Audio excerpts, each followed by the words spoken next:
second most popular heavyweight in America. Have you ever thought about that? Eres el boxeador de heavyweight número 2 en el mundo más popular en este momento. Que se ha dado cabeza a eso. He said no, he really hasn't considered that. And to double down upon that, do you know why Deontay Wilder gave him the fight the second time? Que si sabes por qué Deontay va a darte la pelea por la segunda vez. Que por qué Wilder va a darte la revancha. Ya sabes por qué. He says he feels because there's probably nobody left to fight, no? Your daughter. Your daughter.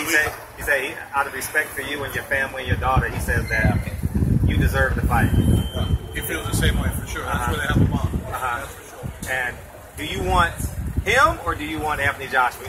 If you could pick, would you want rematch with Deontay Wilder or a first fight with Anthony Joshua? ¿Prefieres la pelea con Wilder de revancha o con Anthony Joshua?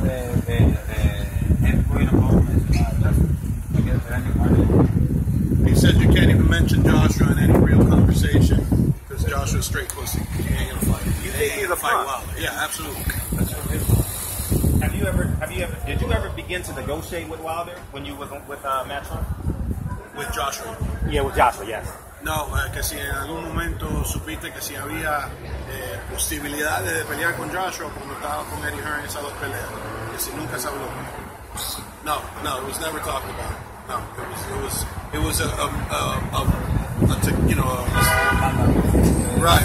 He believes that Eddie just tried to get him out of the way so he wouldn't have to fight Joshua. He could just keep feeding him what he wanted to. But his management team and his handlers made sure that entering into that agreement there was a quick out if any of that shenanigans were to take place, and it happened within the first 3 minutes. Have you ever met Anthony Joshua?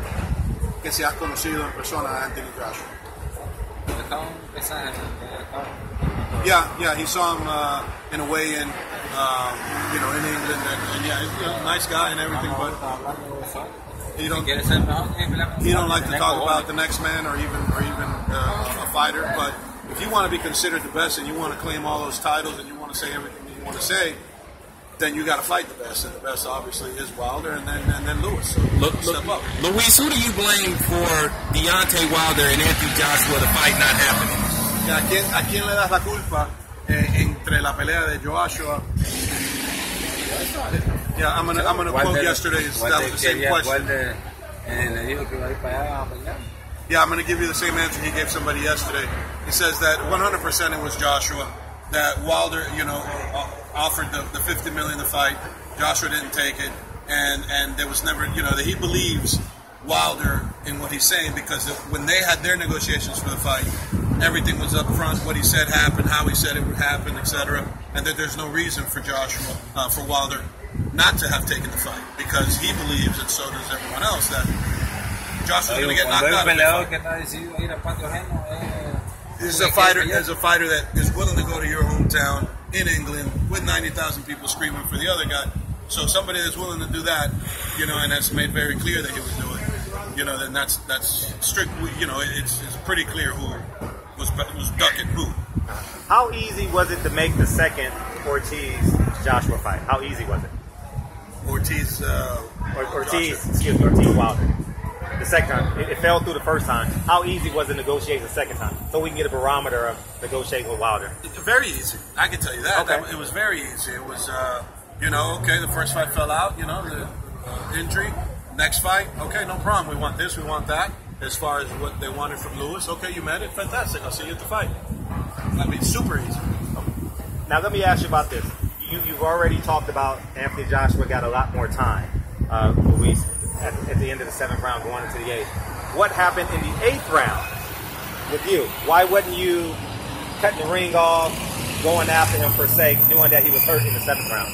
Que se sabe obviamente que le dieron un poquito de descanso en el 8, su pelea con Wilder, pero ¿por qué no le cerraste el ring? ¿Por qué no le hiciste presión? ¿Por qué no trataste de sacarlo en el 8 como hiciste en el 7? ¿Qué pasó?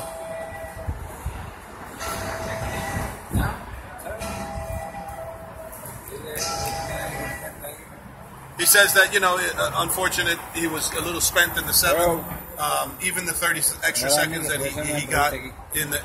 beginning of the 8th, because he said, quite frankly, Wilder got a break, but so did he. So there's no reason to complain about a break if we both got it. You know. Oh, so he was tired as well. Yeah, of course he was tired. Yeah, I mean he threw close to 200 punches in that round, and there's a heavyweight that'll tire a welterweight, so let alone a heavy and power punches. So he just he was a little bit tired, but he also said that Wilder is very unorthodox, and you can't just attack a guy like that, crazy again. He knew he had him hurt in the 7th, but in the 8th he wasn't hurt. He was a little more covered. So just to jump on him again that way might have been more detrimental. And he played it a little safe. So unfortunately, it is what it is. I know you want to go. I talked about how unorthodox he is. Can you explain how unorthodox he is? You especially coming from the Cuban background, people would consider you orthodox, Que si puede comentar un poquito de qué tan difícil y raro es Wilder, y más lo técnico que tú eres, qué tan difícil es Wilder con su piñazo. Wilder empezó los piñazos donde quiera, para pegar un peleador así hay que estar a 27. He says that for sure Wilder 1,000% is very unorthodox, and to fight somebody like that is you got to have 27 set of eyes. He's not going to give you the classic, left hook after the right hand. It's just very difficult. Some are fouls. It makes it even harder. So at the end of the day, he's mastered his style, is what he said. He's very good at how he fights and the way he fights.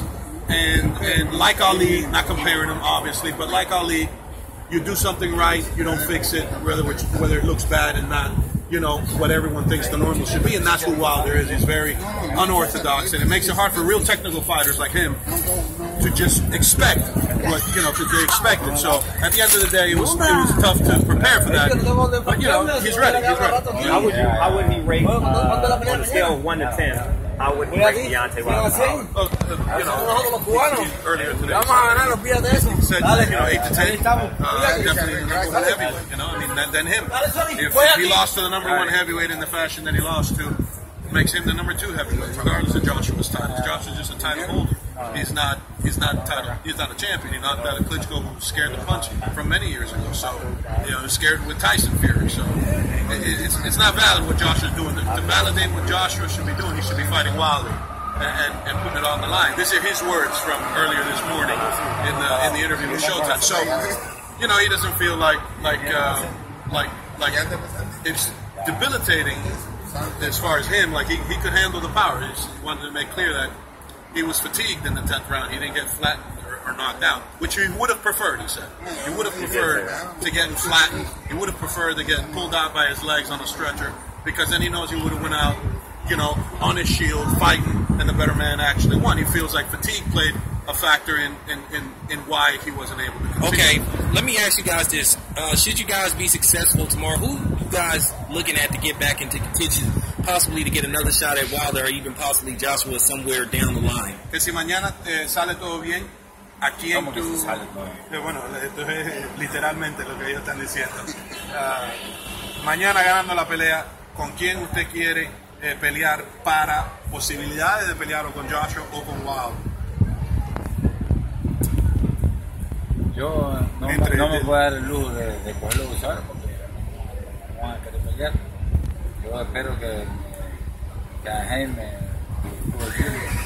He says that unfortunately, he would love to fight them all, but he can't give himself that luxury and pick guys because they're not fighting him. He can call them out and they're just not fighting him. So why even? He's like done and tired with just calling people out. As soon as he calls one out, they make a sharp left. So they're all waiting for him to get Medicaid and walking sticks. So at the end of the day, he's gonna leave it up to his people.